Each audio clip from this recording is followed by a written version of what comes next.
mawala yung excitement nung prepare, sayang naman, no? Say, pag tumatawag ka, minsan sasabihin niya nagmamadali. Sandali lang, no?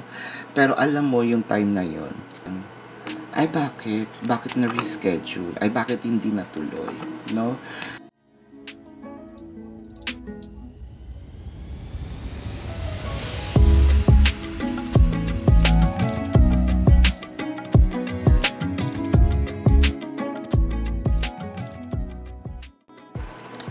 Hi, fire signs. This reading is for Aries, Leo, and Sagittarius. So, para po sa mga bago, don't forget to click the subscribe button. Smash niyo po ang like button. Mag-comment po kayo, no? Kung kayo nakaka-resonate, let me know. And then, click po kayo ng notification bell para ma-notify po kayo every time na tayo gumagawa ng bagong video. Kung gusto nyo pong sumali sa ating live session, sa kabilang channel po yun, Babaylan TV. So, fire signs. Tignan natin, no, kung ano ang energy. Loyal heart, a time for a nap, exchanging of gifts. So, feeling ko parang may naudlot. Meron tayong ine-expect na, let's say, sabihin natin, oh, nangako siya sa akin, no, na pupunta kami sa ganito, kakain kami sa labas, to mag-out of town kami, or kahit tatawag siya sa akin, or pupunta sa bahay, no, or dadalaw sa bahay. There's something here na parang biglang, ay bakit na-reschedule, ay bakit hindi natuloy, no?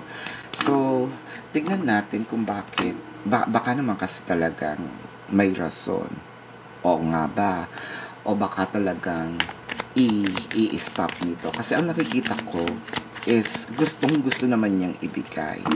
Meron lang kaunting aberya. Tingnan natin. Where's the King of Wands?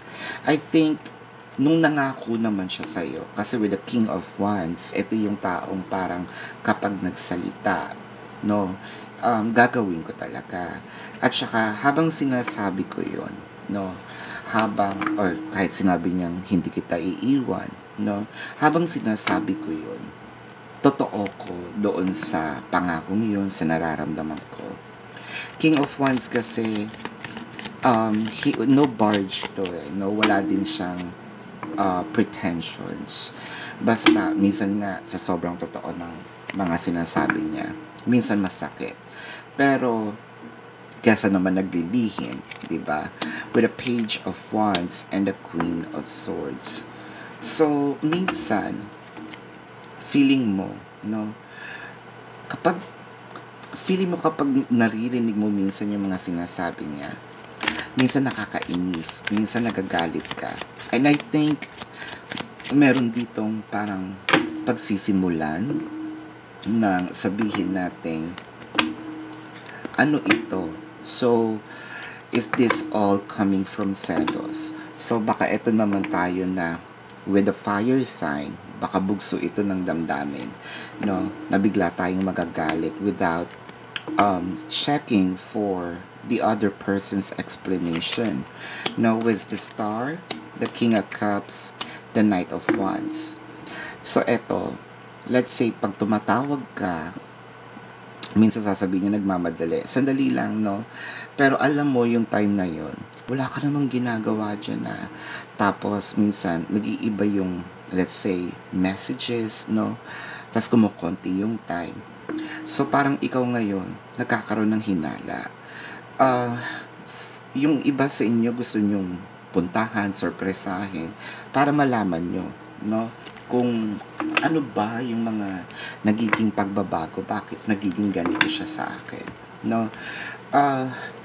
I think meron dito kasing surprise na gusto niyang ibigay sa'yo. Kaso, with the King of Cups in here, parang ayaw niya kasi yung, alam mo yung nababate, yung nauusog.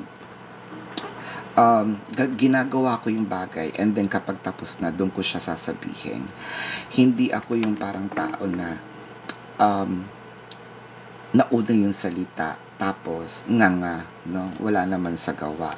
So siya, gagawin ko muna. So medyo baliktad. Kaso lang, ang iba yung nagiging interpretation natin. Iba yung nagiging dating sa atin. No?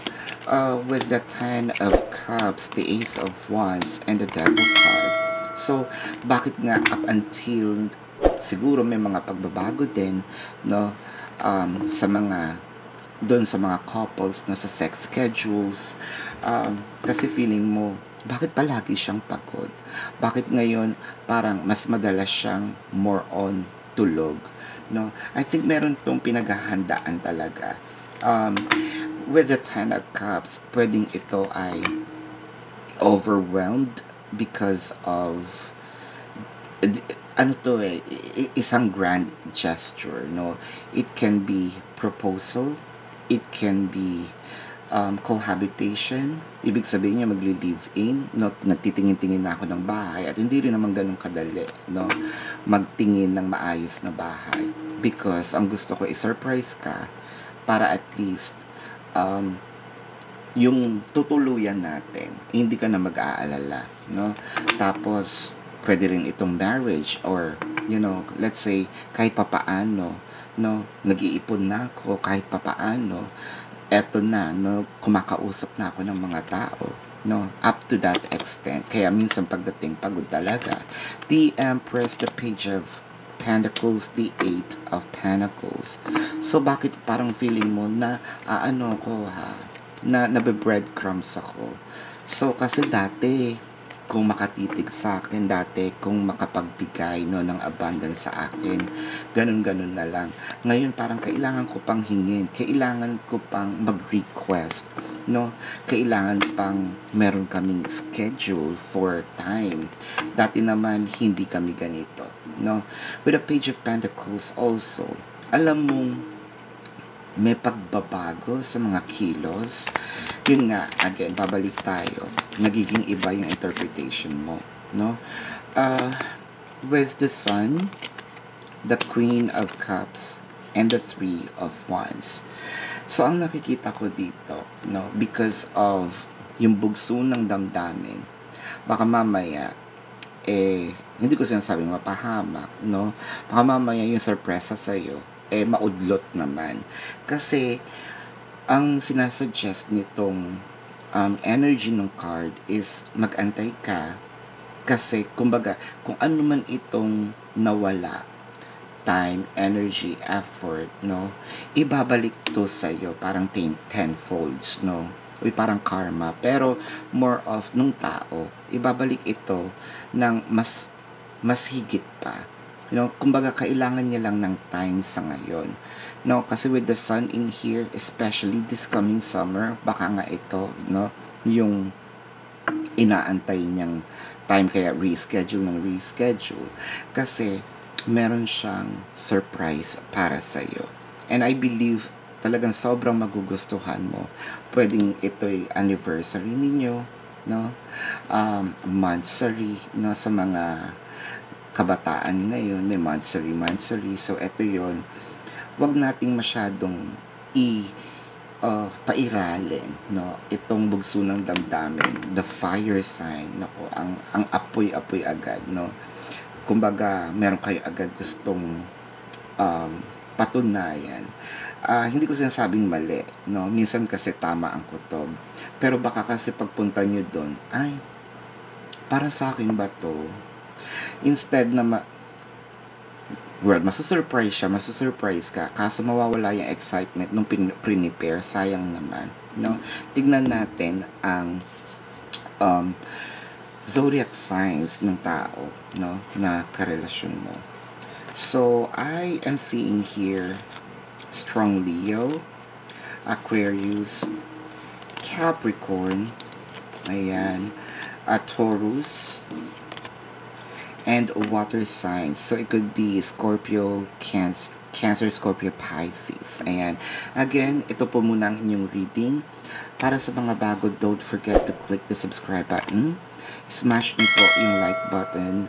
Mag-comment po kayo kapag kayo nakaka-resonate. Let me know. And then, kung gusto niyo pong sumali sa aming live session sa kabilang channel po yun, Babaylan TV. Ayan. So, ito po again ang iyong reading. Maraming salamat. Love and light. Namaste. See you po sa susunod na reading. Goodbye.